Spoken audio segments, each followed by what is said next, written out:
Bon, on est en 2022 et aujourd'hui on se retrouve pour une vidéo un peu plus personnelle où je vais vous faire un bilan de mon année 2021. Il s'est quand même passé pas mal de choses cette année et surtout sur le plan personnel. Du coup, sans plus attendre, on va commencer par tout ce qui s'est passé en dehors de mon travail.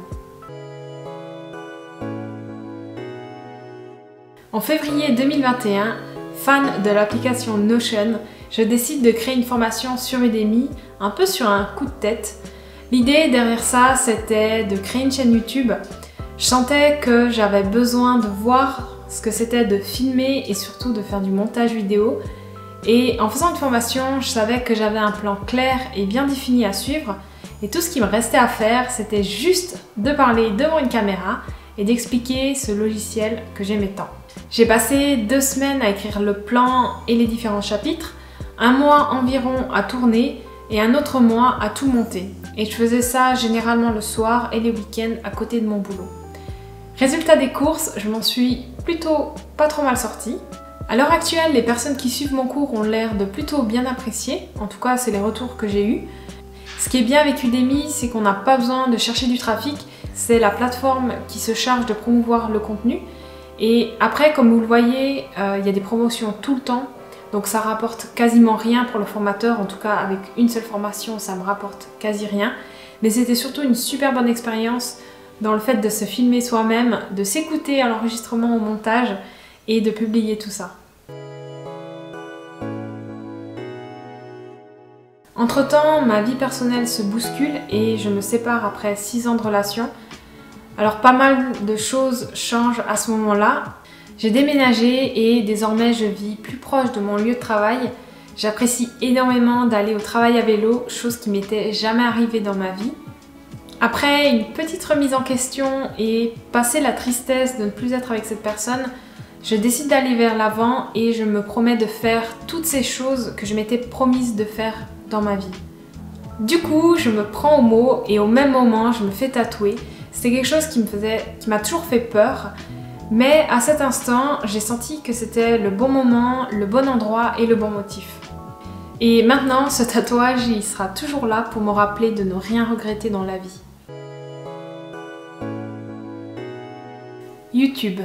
Alors YouTube, c'était pas quelque chose que j'avais prévu de faire en ce début d'année 2021, mais après la promesse que je m'étais faite à moi-même, j'avais plus vraiment le choix. En juin 2021, je suis la formation Master YouTube de Matt D'Avella et j'ose enfin me lancer dans l'aventure YouTube. Ma première vidéo sort le 20 juillet 2021. Depuis, 11 vidéos ont été publiées. Alors c'est clair que j'aimerais en publier davantage, mais en ayant un boulot à 100%, c'est pas évident de faire plus qu'une vidéo toutes les 2 semaines. Surtout que j'essaie de faire de mon mieux pour faire des vidéos de qualité qui demandent un petit peu de préparation à l'avance.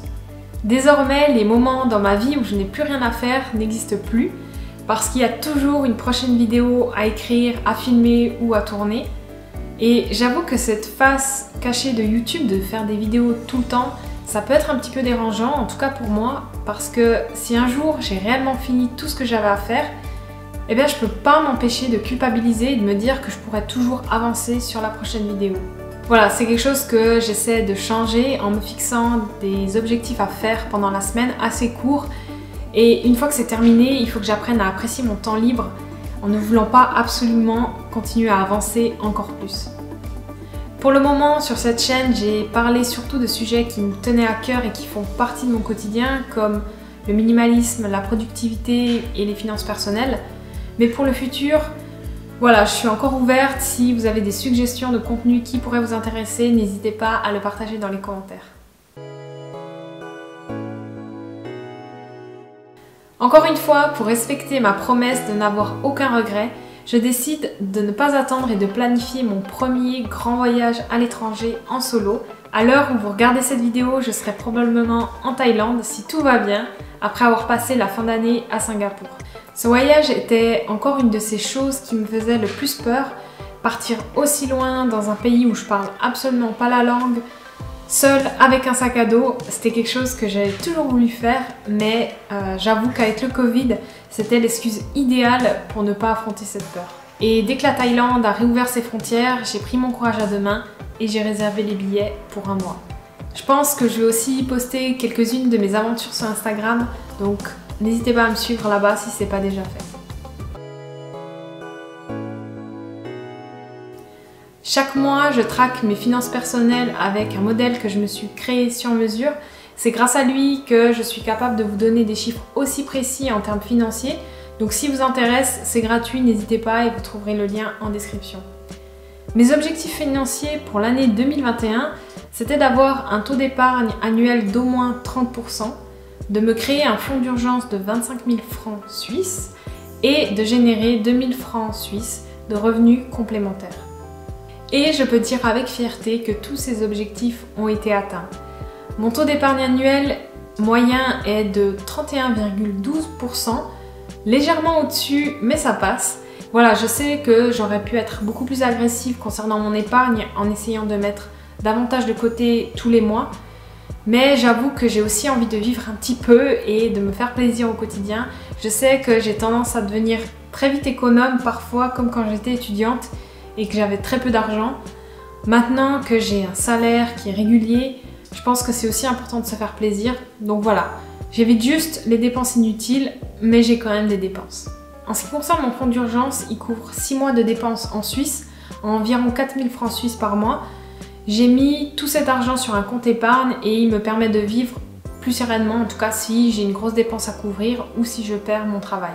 Et concernant mes revenus complémentaires, je me suis fait environ 3 250 francs, en grande partie grâce à des cours particuliers en informatique que j'ai donnés en début d'année. Je me suis aussi occupée d'un site WordPress pour des connaissances et grâce à mon déménagement, j'en ai aussi profité pour vendre quelques affaires et bien sûr, j'ai aussi reçu quelques dividendes des entreprises dans lesquelles j'ai investi. Voilà, comme certains d'entre vous le savent déjà, je suis développeuse. Moi, ce qui m'intéresse, c'est la programmation, c'est la technique.